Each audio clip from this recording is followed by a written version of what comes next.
Inductions are sometimes medically necessary. I get it. I've been there. I have had to make that decision about whether or not to be induced.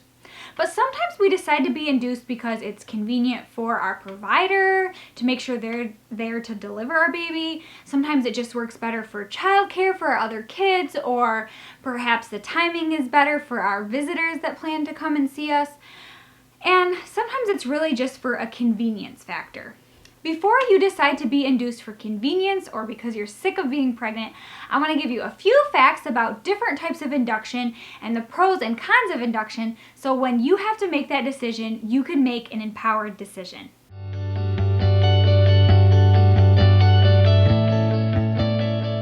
So if you do decide to be induced, it will typically happen one of three ways if your provider is doing this for you.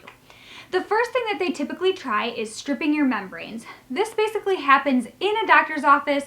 They do a swipe of their fingers internally and they will send you home then, and it's relatively pain-free most of the time.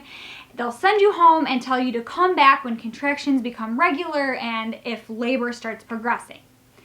The second thing they might try is by having you come into the hospital. You'll be admitted. They will start Pitocin through an IV, and they will hope that that jump starts your contractions. They will continuously be monitoring your vitals and baby's vitals, and they will be changing the dosage as you progress and depending on how you and baby are handling contractions. The third way that they might induce labor is by an amniotomy, or artificially breaking your water for you. Once they break your water, they do want you to deliver within 24 hours to avoid risk of infection.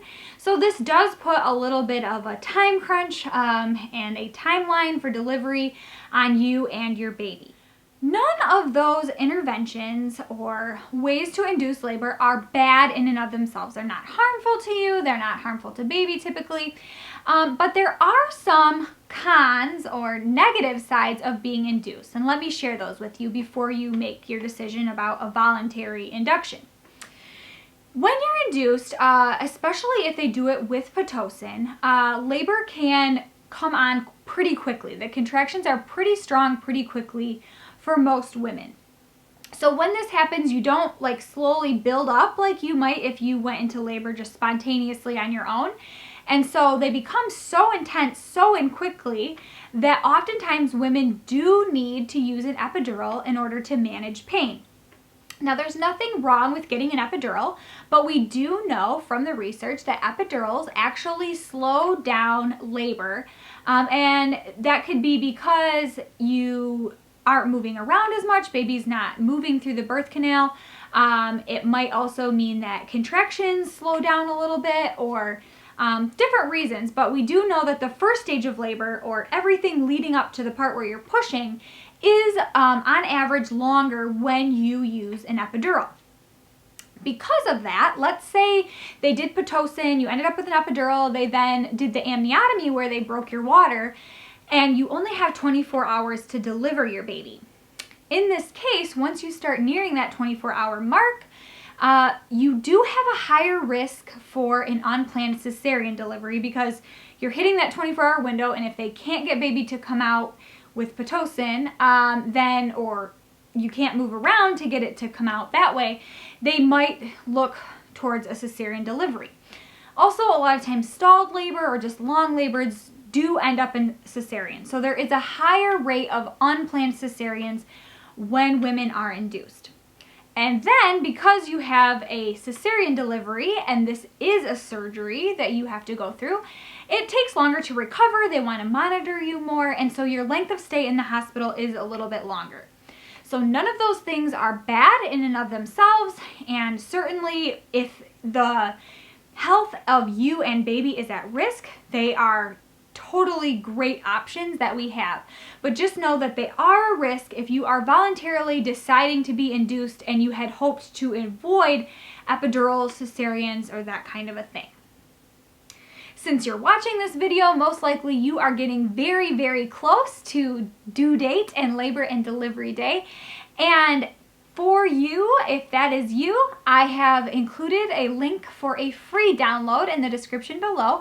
And it's basically just a little cheat sheet saying if you experience back labor, if your labor stalls, or if you have a lot of pubic symphysis pain, here are different things for you to try during labor and delivery, hence why it's called a labor and delivery cheat sheet, to hopefully help things go smoothly, help you to tolerate labor and delivery just a little bit better, and make it a positive experience for you and your baby. And the Mom Share All, I would love to have you comment below about what are your thoughts about induction. Did you have a great experience with induction? Did you end up going down this cascade of interventions because of an induction? Or are you just like, I'm gonna deliver soon and I just don't know what to do, looking for opinions of other moms? Let's share our experiences so we can all make great informed decisions, because let's face it, knowledge is power. Give me a big thumbs up if you like today's information. If you are a fan of all things pregnancy, birth, labor, and delivery, and you want to learn more, go ahead and subscribe to my channel. I put out videos every single week.